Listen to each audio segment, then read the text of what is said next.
Oluvannyuma lw'ekisanja ky'akakiiko akabadde kakulira essiga eddamu z'okuggwako abadde kakulemberwa omulamuzi James Ogola, nate Ssaabalamuzi Bart Katuleebe Magunda alayizizza akakiiko akajja nga kakulemberwamu ku balamuzi ba kkooti enkulu Benjamin Kabiito. Nga tanalayiza akakiiko kano asoose kulayiza abasirikale b'amakomera 29 abagenda okukola ng'abalamuzi mu kakiiko k'amakomera akakwasisa empisa. I, Okwari Catherine, swear in the name of the Almighty God. Kyokka basabye okubeera abeesigwa ssaako n'obutakozesa buyinza baweereddwa okumenya amateeka wabula okulaba nga balongoosa essiga eddamuzi.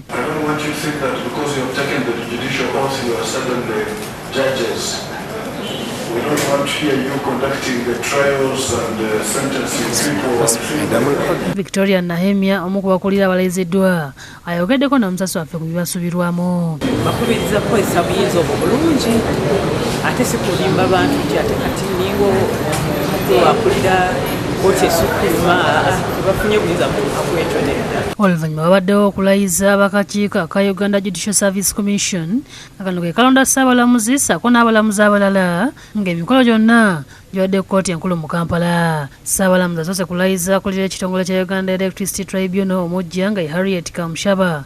Olwo omuwandiisi wa Uganda Judicial Service Commission n'atandika okusoma amannya g'abali kakiiko ng'asoose na ssentebe w'akakiiko kano omulamuzi Benjamin Kabiito nga bakira oluvannyuma lw'okuba ebirayiro babateekako akabonero aka Uganda Judicial Service Commission. I, Kabiito Benjamin Isingoma, swear that I will at all times and truly serve the Republic of Uganda in the office of Chairperson, the Judicial Service Commission.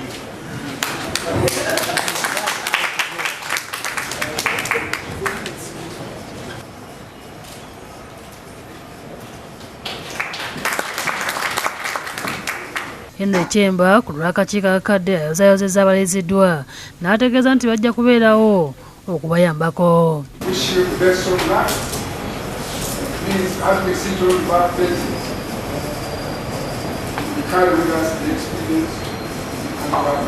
Ye omulamuzi Kabiito alayiziddwa ku bwasentebe bwako ayogedde ku bimu bagenda okusookerako omuli n'ekyokukendeeza ku mujjuzo mu makomera. You will embrace this initiative, Your Lordship, as well as contribute individually and as a commission with the backdrop reduction efforts that we have put in place. Ssaabalamuzi Katuleebe ayozayozezza abalayiziddwa bw'atu n'abakuutira okubeera abanywevu kubanga akakiiko kano kakulu mu by'obulamuzi bya Uganda era naye n'asuubiza okubayambako okulaba nga batereeza essiga eddamuzi naddala okulwanyisa obuli bw'enguzi.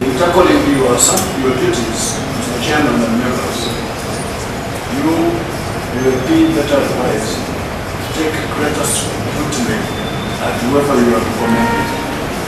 The antecedents of everyone be checked out. Because if you are going to fight corruption, you yourselves must really be about that. Ismail Nsubuga yakusakidde Guleno ku Rawukedde TV.